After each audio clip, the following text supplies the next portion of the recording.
White supremacy is terrorism. Everything is white supremacy, according to the left. By the transitive property, everything you don't like is terrorism. Again, he needs a crisis in order to manufacture all the things that he wants to do.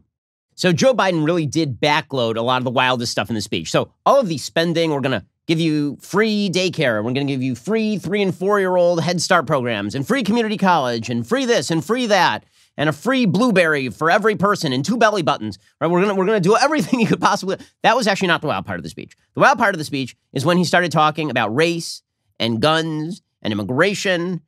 This is where it got real weird, real fast. Okay, so he started talking about how America is deeply racist. So he starts off the speech with America's great. It's a great, amazing, filled with amazing middle class, better back badugu. And also, but you're racist. So here was Joe Biden saying that you're racist.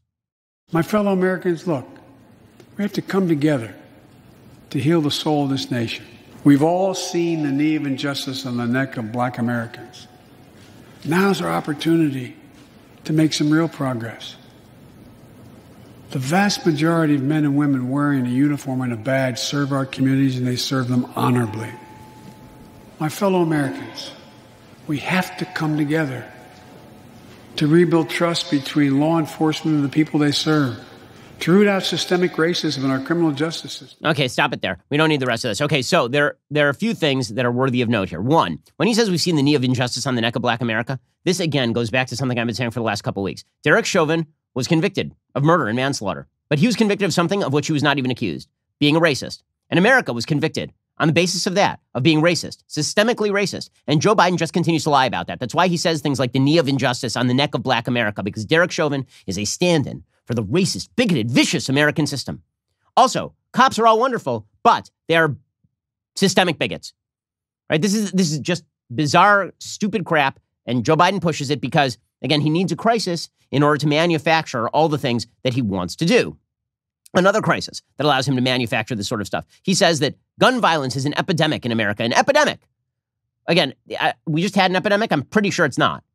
Like a shooting in Chicago doesn't make me pick up my gun and go shoot somebody. That's just ridiculous. But here he was doing this routine. He says gun violence is an epidemic in America. And then he starts talking about like deer in Kevlar vests or something.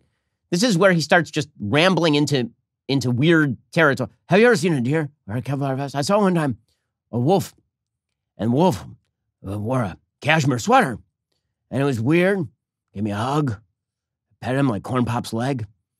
And you don't need a gun. There's Joe Biden. There's no possible justification for having 100 rounds in a weapon. What do you think, deer wearing Kevlar vests? You're getting Kevlar in the Jubu. Number one. If deer don't wear Kevlar vests, but sometimes bad guys do too, does he really think that getting rid of 100-round clips is going to somehow, or 100-round magazines is somehow going to lower gun violence? When was the last time you saw somebody commit a shooting only with that weapon? Like seriously, how many homicides in America are caused by 100-round magazines? Okay, beyond which, forget the magazines. You're just going to have people walking around with bandoliers, right? It'd be like an old Western, whatever. This is all ridiculous. Then he suggested that white supremacy is terrorism. Now, this was a departure. Okay, some of this stuff was ad-libbed. And when Joe Biden ad-libs, you're in wild territory. So Joe Biden on script is bad enough. Joe Biden ad-libbing, he's out in space somewhere. So he was talking about the intelligence community and how white supremacist terrorism is a threat in the United States, which is true. There are white supremacist terrorists, and they do violence. We have seen that. But he didn't say white supremacist terrorism. He went off script, and he said something else entirely, something that actually is quite dangerous. Okay, here's what Joe Biden said with regard to terrorism. And we won't ignore what our intelligence agencies have determined to be the most lethal terrorist threat to the homeland today. White supremacy is terrorism. We're not going to ignore that either. He didn't say white supremacist terrorism. We can stop it there. Okay, when he says it should have been white supremacist terrorism. That's an actual label. When he says white supremacy is terrorism, right there, that means something very different. Because just think of all the headlines that you've seen in the past few months. Everything is white supremacy, according to the left. Everything they don't like is white supremacy. Right? Educational inequality is white supremacy. Systemic policing is white supremacy. Hand sanitizer is white supremacy. Everything is white supremacy. So if white supremacy is terrorism, and you're going to use the power of the federal government to crack down on white supremacy, then by the transitive property, everything you don't like is terrorism. This is why you shouldn't let Joe Biden off the chain to ad lib, because you end up in weird situations. Okay, then he talked about immigration reform, and this honestly was one of the best parts of the speech, because he talked about how politicians have failed to do immigration reform while there are tens of thousands of children being held in cages on the border. And then he's like, you know, my solution to that is, he said this last night, his solution to that was to pass legislation to make it easy for the dreamers to stay, create a pathway to citizenship for farm workers, and put permanent protections on immigrants for temporary protected status. So, in other words, we have a crisis on the border with people washing into the border by the tens of thousands. And the only solutions he mentioned last night have nothing to do with border security. Nothing. Even border Democrats, like Mark Kelly, they're like, I didn't hear anything about the border there that actually makes any sense. Okay, and then Joe Biden came to his long-awaited conclusion. This sucker went on for an hour and a half. And it was like listening to an old story from your grandparents, and they're starting to doze off, and you're starting to doze off, and everybody's starting to doze off, and Ted Cruz is starting to doze off, literally. Okay, so he concludes with this.